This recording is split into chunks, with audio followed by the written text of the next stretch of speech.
Howdy folks, Bricks and Quacks here. Today we were reviewing the Honda S2000. I'm not even gonna lie, I didn't wait for this to go on sale. It's been out for over a year. At this point in time, I don't think it's ever gonna go on sale, and Nope. I didn't want it to get to that point to where it actually retired, and then I never got to pick it up. I do have the other two Fast and Furious cars. I do plan on picking up the Supra, and I'll be doing a review for that in the next couple of weeks. But without further ado, let's get into this thing. Honestly, after building this, at first I was like, oh, it's a pink Honda S2000. It can't be that cool, whatever. But honestly, going through the build and building this, it was a very quick build. And honestly, the finished product is phenomenal. Yeet. All right, so let's get to it. So one thing, okay, yeah, so that's what the actual car looks like in the movie. All right, so one thing I did want to say, it does come with 27 or 28 stickers, which isn't too bad, just because the pink color actually does match the color of the car. So even if the sticker's a little sideways or not perfect, you almost can't tell. Luckily though, I think I am getting better at putting on the stickers. I still don't like them, but I do think they ended up coming out good. All right, so like I said, 28 stickers, not too bad. All right, so here is the finished product. I'm not even gonna lie, this camera quality looks fantastic for my phone. All right, anyways, the minifigure, not the biggest fan of the minifigure. I do really like the pants, I do like the hair, I do like the top, but honestly, the face is just not it for me. This does not look like an Asian. But the car itself looks phenomenal. I will say though, the rims are a little iffy for me. It could have been a little bit better. They probably should have went with like the chrome, kind of like in the movie. But honestly, the rest of the car does look great. All right, so here's a big overview of it. I really do like the headlights on it. Luckily, those weren't printed, so you get perfectly symmetrical headlights, which is a really big thing. And then moving on to the back, so this looks really good. The spoiler, the exhaust, it is a very clean build and very well put together. The taillights are stickers, if you didn't notice already, as well as the rest of these pieces, including the license plate. But I did do a pretty good job, and like I said, you almost can't tell. Some of them are a little off, and you can't tell because the pink is almost exactly the same. The back of the car also looks nice, and the, I forget what it's called, but the graffiti on the side, I know that's not correct. I used to be a car person. I'm no longer a car person. It is what it is. Yeah, the paint job on the side looks very well put together. And besides the slope part, the rest of that is stickers and it actually came out pretty well together.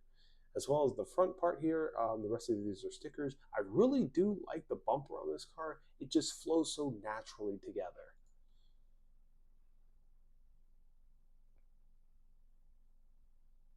All right, so one of my favorite things about this whole car is the inside of the car. Honestly, whenever I was building the inside, I did get a little bubbly inside because I was like, oh man, this is so cool. The pink seats look phenomenal. Lego did a very good job with the game controllers for the seats.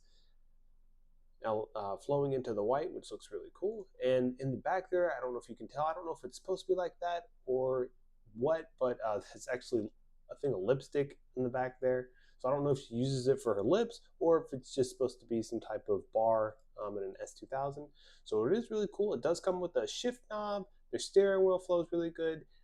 The dials are in the middle, and then there's some square tile piece over here that looks like it has something from the movie as well going on. Wow! May even almost looks like a laptop. You know those Hondas and laptops. You know my car people. Bruh. And then there's also another instrument panel to the left over there, which is really cool. Honestly, this, I have to say, out of all the Speed Champion cars I built, this one on the inside just looks amazing. And it actually, in my opinion, for the amount of space you get, it looks like a real car. And the minifigure did fit very well in the car as well. You can actually fit two minifigures side by side. All right, so here's what she looks like in the inside. It looks just like the scene from the movie. except like I said, the minifigure doesn't actually look like the minifigure in my opinion. But hey, if you think it looks like her, it is what it is. All right, here's a broad overview. Honestly, if you have not picked up this set, just bite the bullet and pick it up for $27. Okay. So right now, the only two places that I know sell this car is Walmart as well as the Lego store. Honestly, I'd probably just pick it up from the Lego store unless you can find it a little bit cheaper at Walmart, just because you actually get points at the Lego store. And honestly, this is a pretty hard car to find. And if you are a Lego investor, or if you just like collecting the Speed Champions cars, this is definitely a car that is worth picking up. And in my opinion, I think it's going to skyrocket in value just because number one, it's an S2000, it's pink, and if you picked up the Dom's Charger from the first Fast and Furious car, you would notice that the car, I don't know how much it's going for now, but I ended up buying 12 of them. I bought them for like $10 to $12 on clearance about a year ago. I actually ended up selling all 12 a couple months ago for like $60 to $80. Insane. So honestly, I think this is a very good investment. Or if you don't have the car, just pick it up and find out for yourself how awesome this car is. And that is going to be it for today, folks. Thank you so much for watching. Have a good one. Hold up. Wait a minute.